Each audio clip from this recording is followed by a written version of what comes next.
बच्चों, 100 शब्द प्रति मिनट गति का डिक्टेशन। Yes, start. नई दिल्ली में केंद्रीय गृह मंत्री, पश्चिम बंगाल के मुख्यमंत्री और गोरखालैंड के नेताओं के बीच हुई बातचीत में गोरखा समस्या पर जो समझौता हुआ है वह बहुत ही सराहनीय है। यह समझौता बहुत लंबी और कई दौरों में हुई बातचीत के फलस्वरूप ही हुआ है।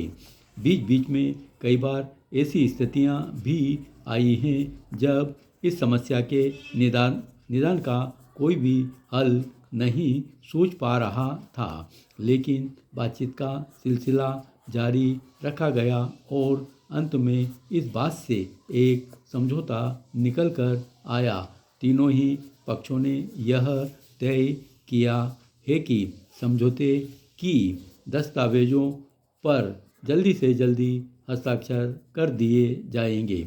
सभी पक्षों ने इस समझौते को समर्थन का पूरा वचन दिया है।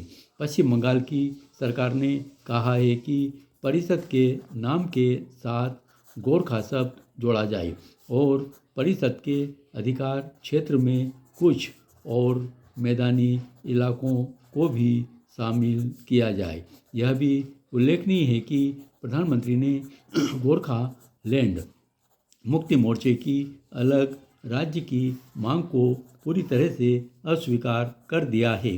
असम राज्य सरकार का रवैया इस सारे कार्य में बहुत ही उदार रहा है। उसने श्री घीसिंग को यह प्रस्ताव दिलाया है कि जब भी किसी प्रकार की कोई समस्या ऐसी खड़ी हो जिसका हल निकालना आवश्यक हो तो वह बातचीत के जरिए कर ली जाएगी। इस प्रकार 2 साल से भी अधिक समय से चली आ रही इस समस्या का समाधान खोजने का काम केंद्र सरकार के सहारे ही हो सका है। प्रधानमंत्री जी ने जहां इस समझौते पर संतोष व्यक्त किया है, वहां यह आशा भी रखी है कि इससे उस क्षेत्र में पूरी तरह से शांति स्थापित हो जाएगी।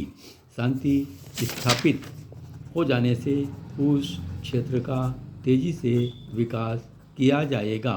वहाँ के लोगों को रहने के, भोजन की, नौकरी की तथा अन्य प्रकार की सुविधाएं सुलभ हो सकेंगी।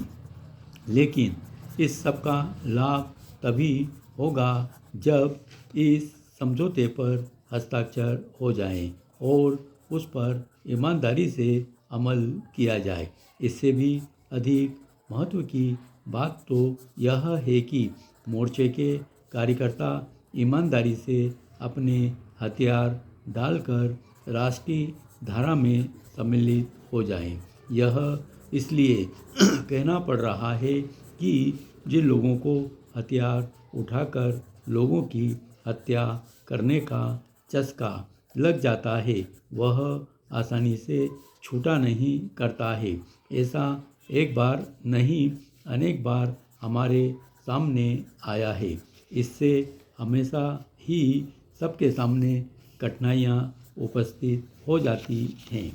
अब जब यह समझौता हो ही चुका है तब हमें यह विश्वास करना ही होगा कि तीनों ही पक्ष अपनी अपनी ओर से इसे लागू करने के लिए कोई भी कसर नहीं छोड़ेंगे।